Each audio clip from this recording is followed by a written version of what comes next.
కూడా ఇన్ఫ్లుయెన్స్ చేసే ఇష్యూగా కనబడుతున్నటువంటి పరిస్థితుల్లో ఆసక్తి నెలకొని ఉంది. మాగంటి గోపీనాథ్ మరణం తర్వాత వచ్చినటువంటి బైపోల్ ప్రస్తుతం బీఆర్ఎస్ సిట్టింగ్ స్థానంలో ఉండింది. మాగంటి గోపీనాథ్ మరణం తర్వాత ఆయన భార్య సునీతకు టికెట్ ఇచ్చారు. సునీత పోటీ చేశారు. నవీన్ యాదవ్ కాంగ్రెస్ తరపు నుంచి పోటీ చేశారు.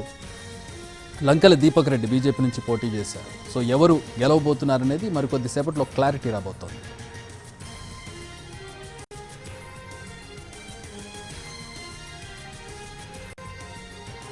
జూబ్లీహిల్స్ కౌంటింగ్కు సంబంధించి ఎప్పటికప్పుడు అప్డేట్స్ అందించేందుకు త్వరితగతిన మీకు రిజల్ట్స్కి సంబంధించిన అప్డేట్స్ ఇచ్చేందుకు మా ప్రతినిధులు గ్రౌండ్ నుంచి అందుబాటులో ఉన్నారు. కోట్ల విజయభాస్కర్ రెడ్డి స్టేడియం నుంచి మా ప్రతినిధి ప్రేమ్ జాయిన్ అవుతున్నారు. ప్రేమ్, మీ దగ్గర ఉన్న అప్డేట్స్ ఏంటి?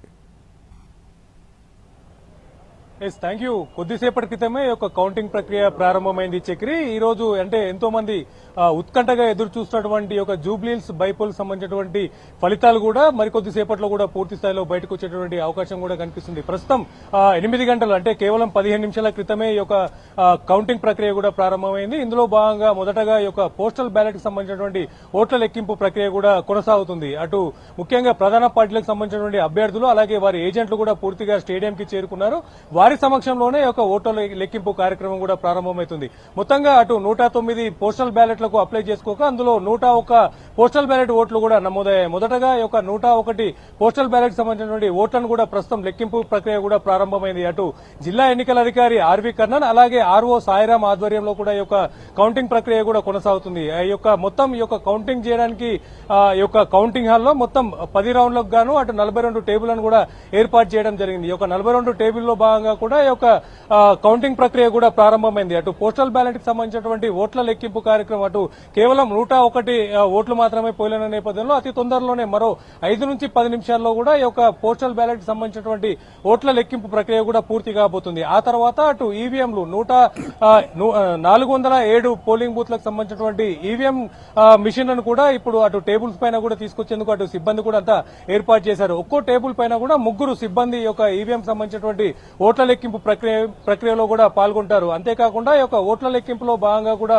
అటు ట్రాన్స్పరెంట్ గా ఉండేందుకు ఎలాంటి ఇబ్బందులు తలెత్తకుండా అలాగే గతంలో మాదిరిగా కూడా ఈ యొక్క లెక్కింపు ప్రక్రియలో జరిగినటువంటి అనేక ఆరోపణల నేపథ్యంలో కూడా ఈసారి కొత్తగా సీసీ కెమెరాల నిఘా కూడా ఏర్పాటు చేయడం జరిగింది. ప్రతి ఒక్క టేబుల్ ని పూర్తిగా సీసీ కెమెరాల ఆధ్వర్యంలోనే ఒక లెక్కింపు కార్యక్రమం కూడా కొనసాగుతుంది. అటు ఈవీఎంలకు సంబంధించినటువంటి కంట్రోల్ యూనిట్ మిషన్ నుంచి కూడా ఈ యొక్క పూర్తిగా పోలైనటువంటి ఓట్లను అటు మొదటగా 1 నుంచి 42 బూత్ల వరకు కూడా ఈ యొక్క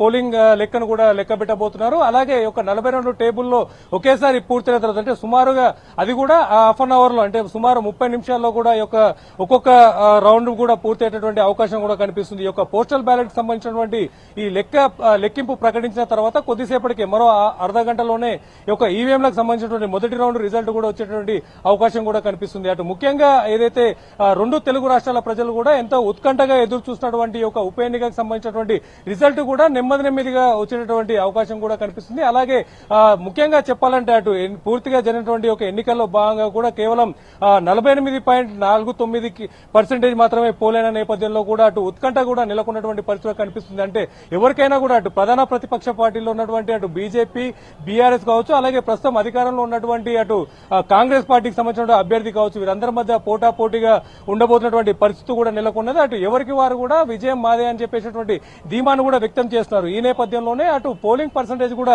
తక్కువైన నేపథ్యంలో కూడా ప్రతి చివరి ఓటు వరకు లెక్కిస్తే గానీ యొక్క గెలుపోవడంను డిసైడ్ చేసేటువంటి అవకాశం కూడా ఉండబోతుంది. ఈ నేపథ్యంలోనే అటు ప్రేక్షకులు కావచ్చు అలాగే ఈ యొక్క కౌంటింగ్ హాల్ పరిసర ప్రాంతాలు అంటే కోట్ల విజయభాస్కర్ రెడ్డి స్టేడియం చుట్టుపక్కల కూడా అటు ఇరు పార్టీలకు సంబంధించినటువంటి కార్యకర్తలు అభ్యర్థులు ఇతర ఏజెంట్లు కూడా పూర్తిగా ఈ యొక్క రిజల్ట్ కోసం కూడా భారీగా ఎదురు చూస్తున్నటువంటి పరిస్థితి కూడా కనిపిస్తుంది. ఏదేమైనప్పటికీ కూడా ఈ రోజు 2 తెలుగు రాష్ట్రాలకు సంబంధించినటువంటి ఈ యొక్క ఉత్కంఠ కూడా ఈ రోజు వీడబోతుందని కూడా చెప్పుకోవచ్చు. ఈ నేపథ్యంలోనే మరికొద్ది సేపట్లో కూడా మొదటి రౌండ్ ఫలితాలను కూడా విడుదల చేసే అవకాశం కూడా ఉండబోతుంది. Chakri, alright, thanks for the updates Prem.